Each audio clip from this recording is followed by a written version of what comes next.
Olá, começa agora mais uma edição do Jornal Panorama. Aqui você fica por dentro do que acontece no Parlamento Capixaba.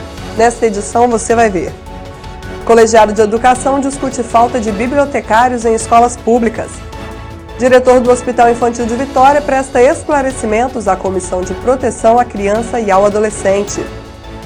Instalada frente parlamentar em defesa da qualidade de vida da pessoa com transtorno do espectro autista.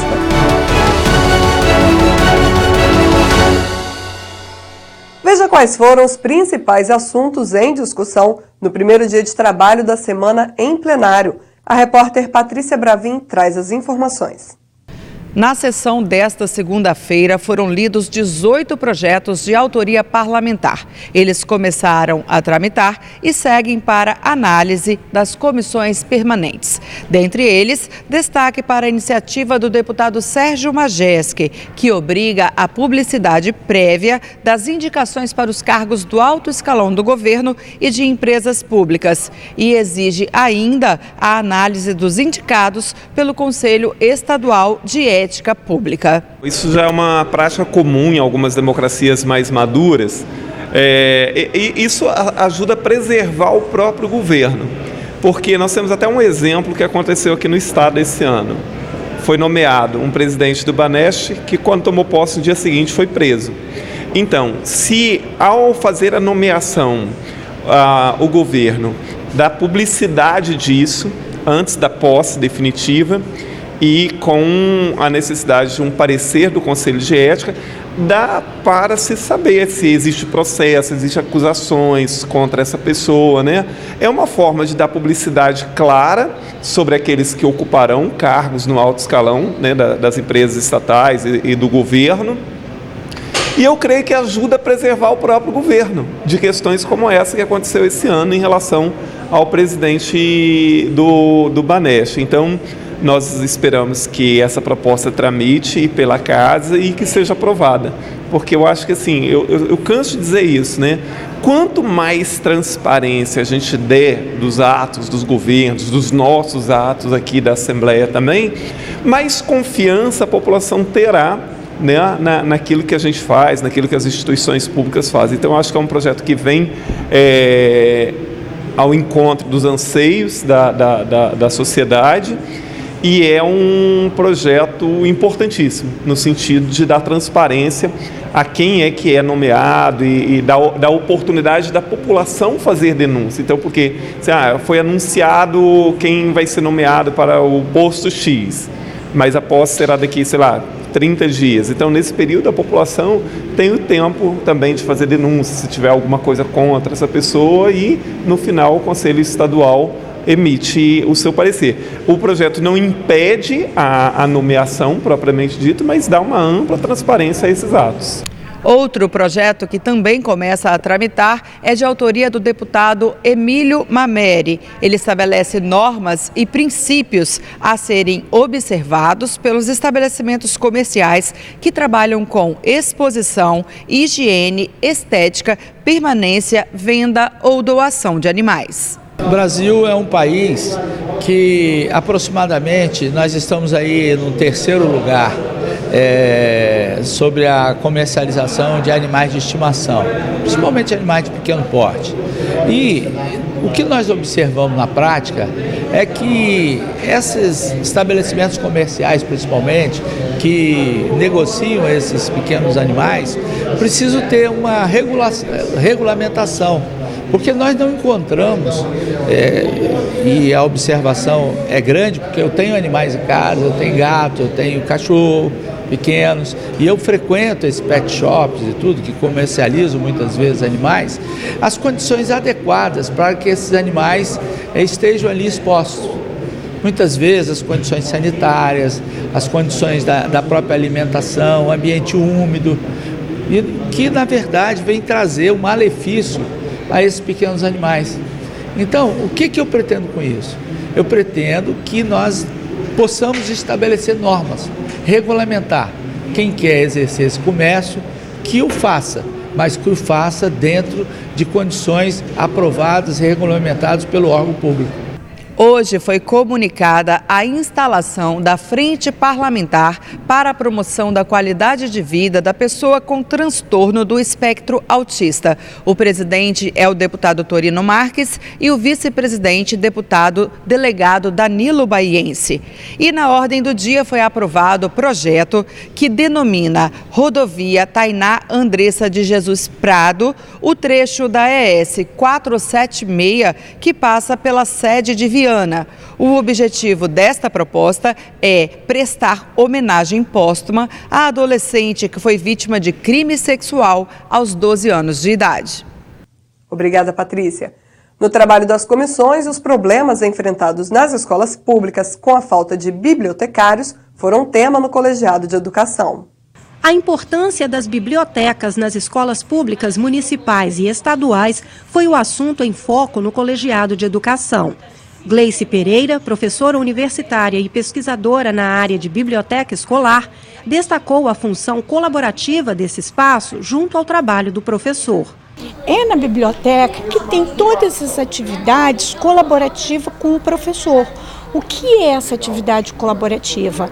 É a atividade oriundo de um programa de disciplina, o currículo ele consta com essas disciplinas e a biblioteca ela precisa colaborar dentro do segmento pedagógico em relação ao que ocorre dentro de sala de aula.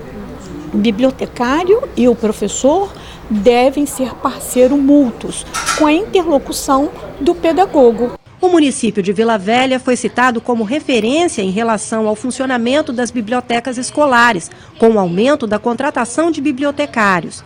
Em nível estadual, o cenário apresentado foi de total ausência de profissionais da área. Atualmente, o Estado não tem nenhuma biblioteca com bibliotecário, nenhuma biblioteca escolar tem um profissional. A grande maioria está fechada. E as bibliotecas escolares que estão abertas, elas são gerenciadas por alunos, voluntários ali da escola, ou por algum professor em desvio de função, alguém da secretaria, mas profissional bibliotecário a gente não tem na rede escolar estadual. Então, o que a gente por que a gente utiliza a Vila Velha como caso de sucesso? Justamente por isso, que era um município que tinha poucos profissionais, 13, cerca de 13, e hoje em dia já conseguiu ampliar para quase 60 profissionais. O escritor Leonardo Monjardim, membro da Academia Espírito Santense de Letras, também participou da reunião e apresentou projetos de incentivo à leitura. O projeto Academia Estudantil de Letras está voltada mais para o fomento da escrita e complementando o projeto Compartilhe Saber, que é de incentivo à leitura. E o Abril Laranja é um projeto que vem tentar conscientizar a sociedade da importância da leitura. A ideia é se fazer no mês de abril aquilo que se faz em outubro com Outubro Rosa, em novembro com Novembro Azul, no próprio mês de setembro como esse que é o do suicídio, E a gente conscientizar a sociedade brasileira da importância. A gente fala da sociedade brasileira porque esse projeto é inovador, ele ainda não existe em nenhum outro estado da federação e o Espírito Santo vai ter a oportunidade de ser o protagonista e despertar a intenção da sociedade para esse elemento tão importante, que é o livro e a leitura. O presidente do Colegiado de Educação, deputado Vandinho Leite, comentou o resultado dos trabalhos. Tivemos encaminhamentos importantes.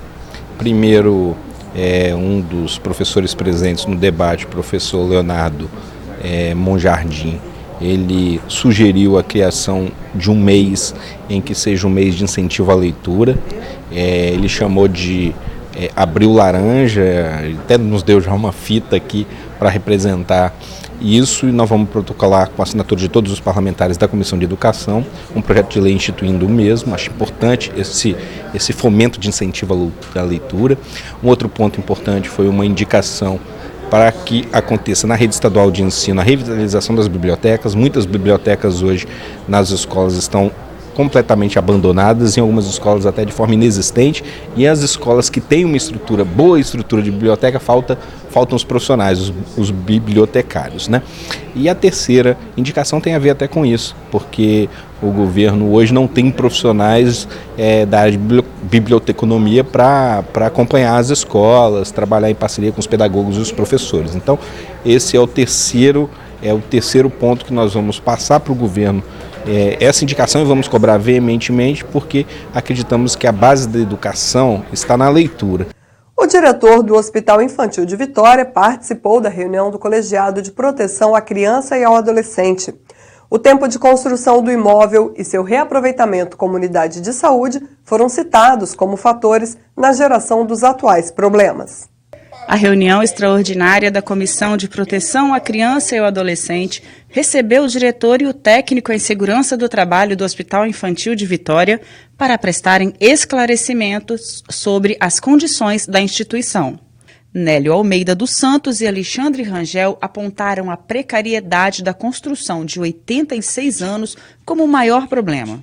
Acredito que, devido à quantidade de tempo, 86 anos, a edificação estrutural, estou falando estrutural, muito precária, porque é muito antigo. Ele era um hospital que anteriormente era uma residência, depois foi adaptado para ser um hospital, e este hospital, porque era uma residência, ele foi sendo adaptado para atender as demandas da oferta do sistema de saúde.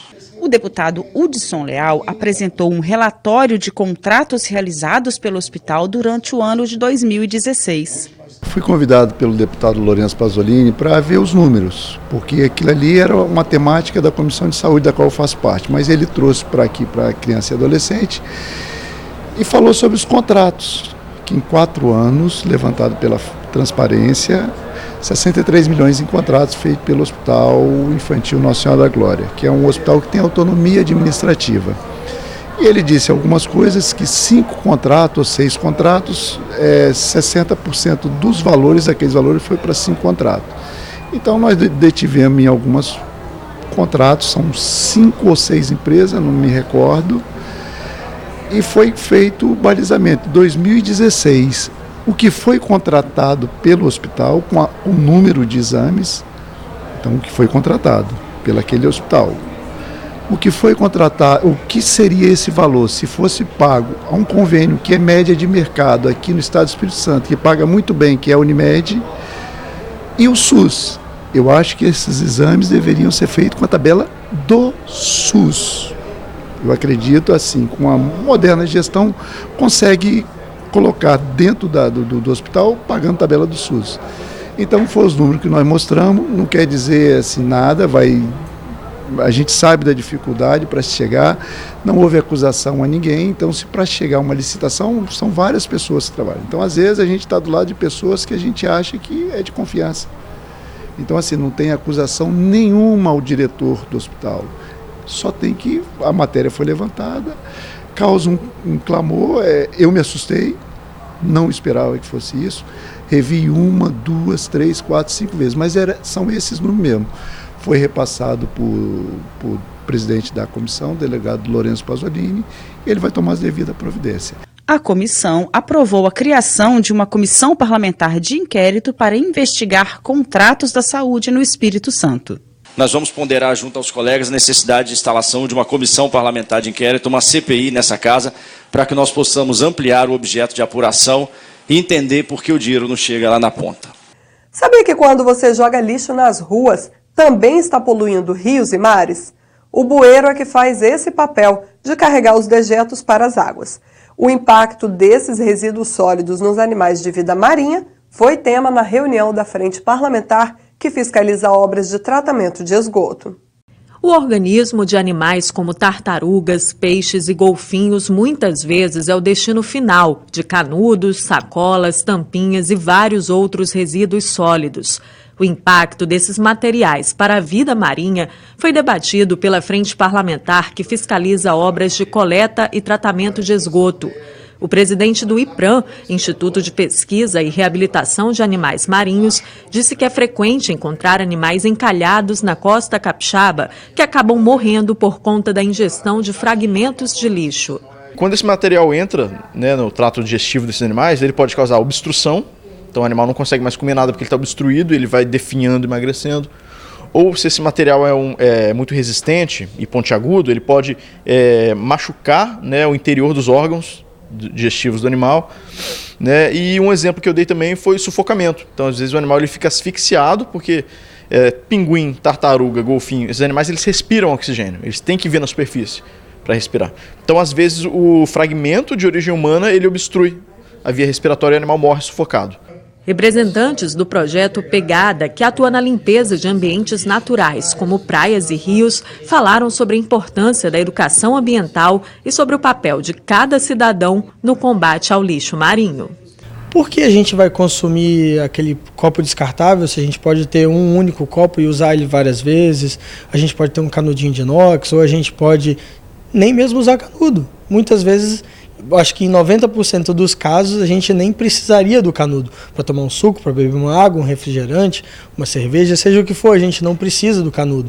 A não ser em casos tipo um milkshake, que a coisa é um pouquinho mais espessa, é mais difícil, tudo bem. Né? Como eu falei, é o bom senso que a gente deve usar. E o mais importante é a gente não ficar criticando, não ficar reclamando e cada um de nós ser um agente de mudança. Para o presidente da Frente Parlamentar, é necessário envolver todos os segmentos no debate sobre saneamento. A gente sabe que saneamento, resíduos sólidos são todos assuntos muito conectados e a gente precisa ter uma ação efetiva para transformar essa realidade que a gente vive hoje, né? Nós estamos concluindo aqui o ciclo de ouvir a grande vitória em relação ao saneamento, estamos ampliando essa discussão também para os resíduos sólidos, né? E eu acredito que são ações como as que foram colocadas aqui que vão conseguir conscientizar as pessoas e transformar os hábitos. Campanha lançada pela Escola do Legislativo tem como objetivo diminuir o uso do papel em todos os setores da casa. Para dar o exemplo, caixas de papelão foram transformadas em lixeiras. Acerte na caixa. No caso, o pedido é para não errar o alvo e deixar o lixo no lugar certo, ou seja, na caixa de papelão transformada em lixeira. A campanha foi lançada pelo presidente da Escola do Legislativo, deputado Luciano Machado, e tem como objetivo incentivar a diminuição do uso de papel e o aumento da reutilização. Foram distribuídas 50 caixas de papelão e 70 mudas de 2 espécies de árvores frutíferas doadas pela Secretaria Municipal de Saúde de Vila Velha, o ingá e a pitombeira, que é considerada exótica. A iniciativa faz parte do programa de coleta seletiva de lixo implantado na casa, o Reciclales, que já criou outras ações que promovem a conscientização ambiental, como lixeiras de separação de lixo e locais para coleta de óleo de cozinha usado. O deputado Luciano Machado falou sobre a importância do projeto. Se nós fizermos um bom trabalho, se nós fizermos um exemplo de reciclagem, nos tornarmos uma referência, nós podemos transformar a vida de muitas pessoas no Espírito Santo. E principalmente, fazer uma mudança de hábito, de comportamento que visa proteger o futuro da população, o futuro dos recursos naturais. A campanha vai percorrer todos os setores da casa, entregando as caixas para coleta e buscando o envolvimento dos servidores do Legislativo. Infelizmente, a gente gasta muito papel, joga muito papel fora, e a ideia de evitar fazer isso é muito importante. E eu acho também interessante a gente estar levando isso para casa, né? Esse hábito de separar o lixo, de deixar, mesmo que a gente não tenha a coleta seletiva, existem os catadores, a gente deixar separado e ver mais ou menos o horário que eles costumam passar para a gente poder deixar o lixo já separadinho para eles. E o Jornal Panorama de hoje vai ficando por aqui. Mais informações sobre as atividades do Legislativo você encontra em nosso site e em nossas mídias sociais. Obrigada pela companhia de sempre e continue ligado na TV Assembleia, o seu canal cidadão.